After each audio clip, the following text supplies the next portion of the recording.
bisa dikatakan tertutup seperti itu. Nah, termasuk juga boarding school yang di bawah organisasi lain seperti Muhammadiyah, NU dan sebagainya. Termasuk yang agama lain, misalnya Katolik, Kristen dan sebagainya. Kami sangat berharap demikian, Bapak Ibu. Jadi melalui IWO ini dan semua mitranya, kami berharap apa yang kami lakukan itu lebih tajam lagi, bisa menyadarkan. Begitu mungkin Pak, yang sedikit yang kami sampaikan. Nanti keluarga akan menemukan fungsi yang tepat. Mungkin itu dari saya, dan saya sangat concern dengan program yang beliau sampaikan tadi, karena memang kita doain perempuan ya. Dan sedikit mungkin testimoni, karena keadaan di seluruh Indonesia 31 provinsi, dan cuma via online aja Zoom untuk bicara kamu itu berharga begitu ya. Kamu bisa bilang tadi kata terima kasih, tapi dari rumah, walaupun tanggung jawab ibu itu masak, tapi kalau anak bisa bilang terima kasih, itu paling tidak kan hati orang-orang di dalam itu rendah hati semua, lalu saling menghargai. Itu hal yang kecil, tapi bukankah hilang loh, apalagi di zaman sekarang. Itu hilang. Orang kita mau belanja aja, saya aja kalau lagi baca di amplas gitu, terus kita diam-diam lihat siapa yang bilang terima kasih sih dengan istrinya, dan bagaimana supaya punya tanggung jawab dalam pengasuhan anak, itu penting sekali. Nah, tahun ini kami fokus pada itu, Pak. Jadi di dalam kegiatan program kami untuk ketahanan keluarga, kami akan fokus. Saya Lina Hidayati, Kepala Dinas Pemberdayaan Perempuan, Perlindungan Anak dan Pengendalian Penduduk, Daerah Istimewa Yogyakarta. Pada bulan ini, bulan April ini, kita akan memperingati Hari Kartini yang akan diperingati secara nasional maupun di provinsi-provinsi termasuk di Daerah Istimewa Yogyakarta. Pada tahun ini, peringatan Hari Kartini di DIY akan mengambil tema Mandoyo Dayaning Wanodyo, atau bagaimana mengupayakan keberdayaan dari perempuan. Pada dasarnya di DIY ini melalui DP3 AP2 DIY atau Dinas Pemberdayaan Perempuan, Perlindungan Anak dan Pengendalian Penduduk Daerah Istimewa Yogyakarta, kami menginisiasi banyak program dalam kaitannya untuk pemberdayaan perempuan, pemberdayaan ekonomi maupun pemberdayaan lainnya, kemudian juga pengarusutamaan gender, lalu perlindungan perempuan, perlindungan anak, kemudian meningkatkan ketahanan keluarga, termasuk pengendalian penduduk, termasuk diantaranya keluarga berencana. Jadi ada banyak program bagaimana mengupayakan para wanita atau para perempuan di daerah istimewa Yogyakarta ini untuk mampu mengekspresikan diri, mampu menyuarakan kepentingan dan kebutuhannya di dalam pembangunan, kemudian makin berdaya baik secara ekonomi maupun secara sosial, psikologi dan sebagainya untuk berkiprah di dalam masyarakat. Harapan kami makin banyak muncul pemimpin-pemimpin perempuan yang berani menyuarakan kepentingan dan kebutuhan perempuan supaya terfasilitasi di dalam pembangunan. Meskipun di DIY ini indeks pembangunan gendernya sudah tinggi, indeks pemberdayaan gendernya juga sudah tinggi, kemudian indeks ketimpangan gendernya juga sangat bagus, angkanya kecil, sehingga ini terus harus diupayakan supaya berlangsung dengan sebaik-baiknya. Melalui pemberdayaan perempuan di segala sektor, kita upayakan supaya perempuan di DIY ini benar-benar bisa berpartisipasi di dalam pembangunan dengan optimal. Demikian, matur nuwun. Kita rayakan Hari Kartini dengan lebih baik lagi.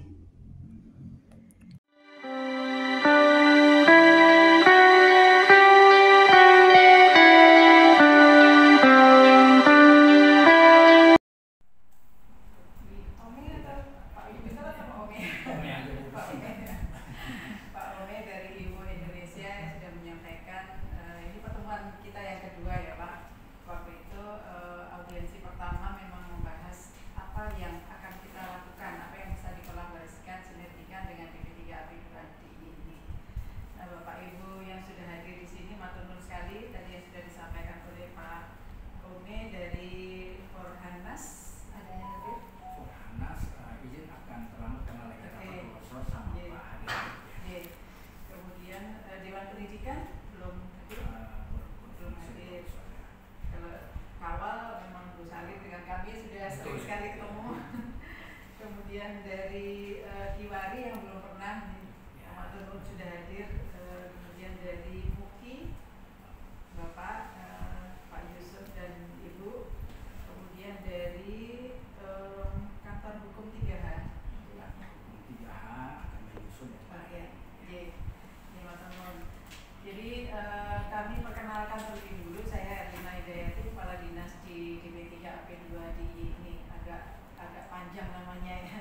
pemberdayaan perempuan, perlindungan anak, dan pengendalian penduduk. Ya, tugas kami terkait dengan itu. Ya, di sini juga hadir Bu Kabid saya yang ngurusi tentang pemberdayaan perempuan, PUG dan sebagainya, gitu, kualitas hidup perempuan, itu Bu Rofi beserta dengan stafnya, ada Mbak Resti, ada Mas Brian, ada Mas April. Yang bidang ini itu membantu kami kaitannya dengan pemberdayaan perempuan, lebih banyak pada itu. Nah, di bidang lain ada yang terkait dengan perlindungan perempuan, kemudian perlindungan khusus bagi anak-anak yang memerlukan perlindungan khusus. Ada banyak kriterianya, tidak hanya disabel tapi juga anak-anak lainnya.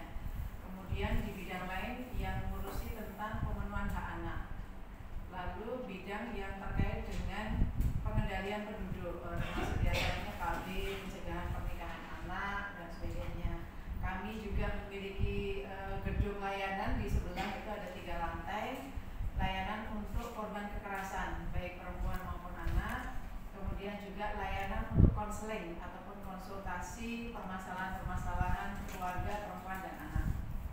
Artinya bahwa di dinas ini, di P3AP2 ini, pertama kami memang fokus sekali pada upaya pencegahan terjadinya masalah, baik masalah yang menimpa anak, masalah yang menimpa perempuan, maupun masalah yang menimpa keluarga.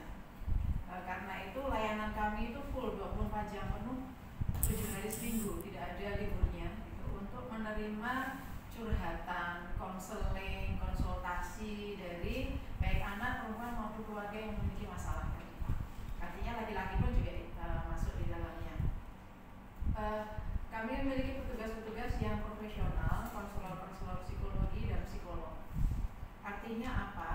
Semua permasalahan di masyarakat yang selama ini muncul di pemberitaan-pemberitaan baik medsos maupun cetak, gitu ya, itu semuanya bisa dikatakan berawal dari permasalahan yang ada di keluarga. Karena unit terkecil di masyarakat itu kan keluarga.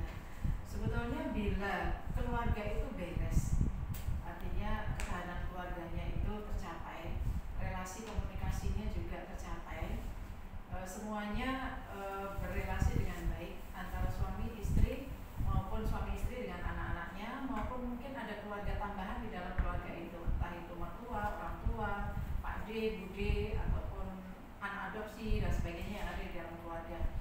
Kalau dari awal itu semua bisa dilakukan dengan baik, seperti yang selama ini selalu kita kenal dengan budayanya Jawa. Jadi budaya Jawa itu kan selalu mempersiapkan keluarga itu dengan sebaik-baiknya, tidak hanya dikenalkan melalui ritual-ritual ataupun lelaku-lelaku tertentu untuk memahamkan terkait dengan kehidupan gitu, tetapi itu juga berlangsung sepanjang hidup sampai meninggal. Kalau kita kenal mocopan, kalau kita kenal ritual-ritual di dalam keluarga, di dalam masyarakat dan sebagainya, itu sebetulnya meneguhkan ikatan erat di dalam keluarga itu memang harus berlangsung sehingga semuanya berjalan dengan baik. Nah, masalahnya keluarga-keluarga yang ada di DIY ini, baik yang ber-KTP DIY maupun non-KTP DIY, itu ketika muncul permasalahan, pertama memang ada yang tidak disadari muncul permasalahan, tetapi ada pembiaran-pembiaran terhadap masalah-masalah yang muncul dan berlarut-larut, sehingga masalah di dalam keluarga yang menimpa anggota-anggota keluarga ini kemudian permasalahannya berdampak keluar dari keluarga itu kepada tetangga, kepada masyarakat, bahkan masyarakat luas, gitu ya. Sebetulnya permasalahannya seperti itu, Bapak Ibu. Nah, upaya kami untuk pencegahan ini, kami sangat mohon Bapak Ibu semua untuk supaya itu disampaikan seluas-luasnya. Meskipun kami sudah melakukannya melalui berbagai cara, tetapi akan sangat lebih menyebar gitu informasinya bila ikut disebarkan juga, disebarluaskan oleh para awak media-media ini maupun kelompok-kelompok lain.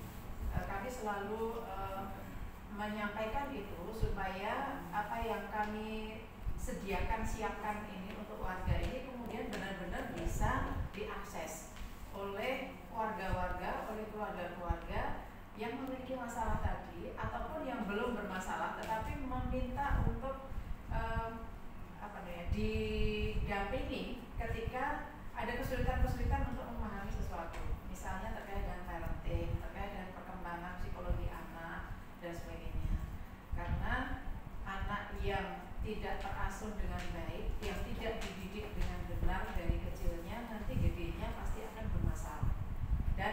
bukan masalah bagi orang lain. Kita bahkan di jalan pun kan selalu kita lihat ya, ada sekian banyak orang yang tidak tertib lalu lintas, sekian banyak orang yang melanggar hak-hak orang lain. Tidak hanya di jalan, dimanapun, di tempat publik manapun itu bisa kita jumpai. Selalu muncul juga di dalam berita-berita. Saya selalu mengikuti ICJ juga Pak, dan di ICJ itu kan banyak sekali permasalahan-permasalahan masyarakat. Nah, semoga nanti bila upaya kami itu ikut disebarluaskan, layanan-layanan kami itu, semoga masyarakat kemudian tahu harus mengakses kemana ketika mereka memiliki permasalahan. Nah, permasalahan yang sedang maupun berat yang sudah sampai pada KDRT atau kekerasan-kekerasan lainnya, termasuk kekerasan seksual, yang sebetulnya itu harus kita hindari sebagai pelaku maupun kita menghindari jangan sampai jadi korban. Nah, sehingga di dalam keluarga-keluarga ini pun harus dipahamkan bagaimana mendidik para anggota keluarganya supaya terhindarkan menjadi korban. Tetapi jauh lebih penting lagi menanamkan pada seluruh anggota keluarga supaya jangan sampai menjadi pelaku kekerasan. Nah, dari situ saja sebetulnya kemudian bisa meminimalisir atau bisa meniadakan kekerasan-kekerasan yang ada di masyarakat. Nah, apa yang kami selalu jumpai permasalahan yang kemudian diadukan kepada kami selalu bermula memang dari permasalahan di dalam keluarga. Baik yang anak-anak sampai yang terlibat kritik sekalipun begitu ya, kejahatan jalanan remaja. Ketika kami datangi, bahkan kami mendatangi keluarganya, ke sekolahnya dan sebagainya, permasalahannya adalah pada parenting yang tidak tepat, yang tidak dilakukan dengan baik, sehingga anak-anak ini dalam perkembangannya kemudian menyimpang perilakunya dari norma-norma atau etika-etika yang normalnya di masyarakat. Nah, sehingga bagaimana supaya lembaga-lembaga di masyarakat, kemudian para awak media juga ikut menyuarakan itu. Jangan menjadi pelaku, ya. Jangan pernah menjadi pelaku kekerasan apapun, baik verbal, kemudian baik yang dianggap selama ini oleh masyarakat itu ringan gitu. Dianggap bukan kekerasan, bahkan ketika mengejek, membuli, gitu, mengata-ngatai, bahkan kemudian menandai organ tubuh seseorang gitu, dianggap sebagai candaan. Nah, yang hal-hal seperti itu sudah waktunya kita hilangkan. Bukan bercanda kalau itu menyakiti orang lain. Jadi kadang-kala waktu kita masih kecil, kita terhadap saudara, terhadap keluarga, terhadap teman, bercanda yang tidak perlu, yang korbannya sebetulnya sakit hati tapi diam saja gitu ya. Tetapi Bapak Ibu, banyak sekali kasus-kasus yang ditangani oleh layanan kami, para korban yang diam saja tadi, tetapi kemudian berefek sangat banyak di dalam kehidupannya, mengurangi kualitas hidupnya. Diam memang, artinya tidak lalu menampilkan atau menyampaikan ketidaksukaannya ketika menjadi korban.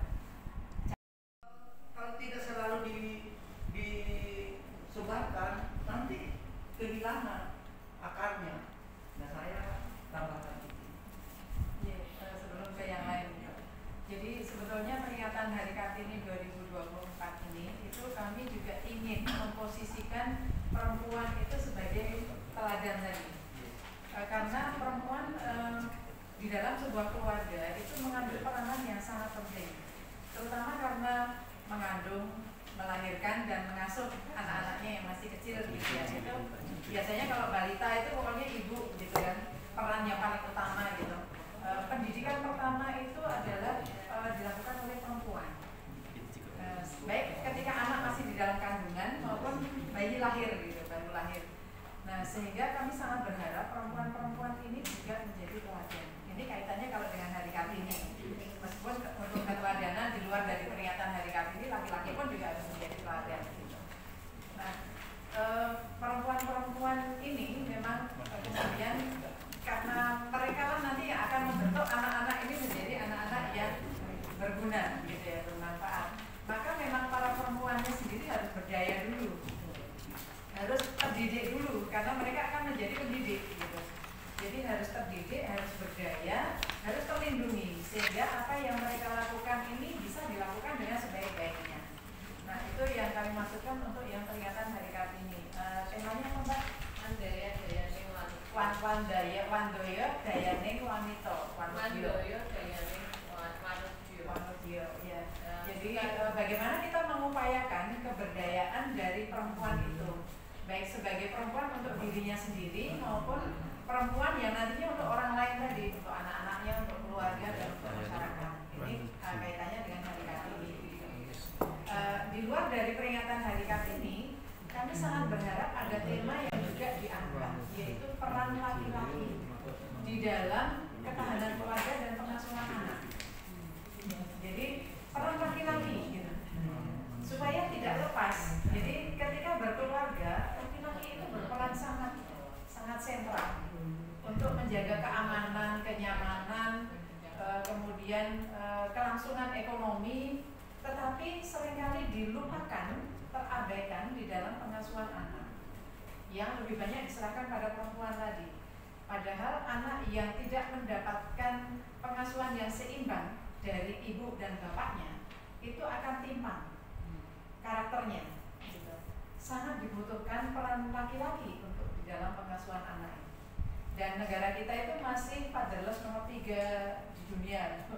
Artinya mungkin budaya kita itu laki-laki itu sering tidak terlibat di dalam pengasuhan, padahal itu penting sekali.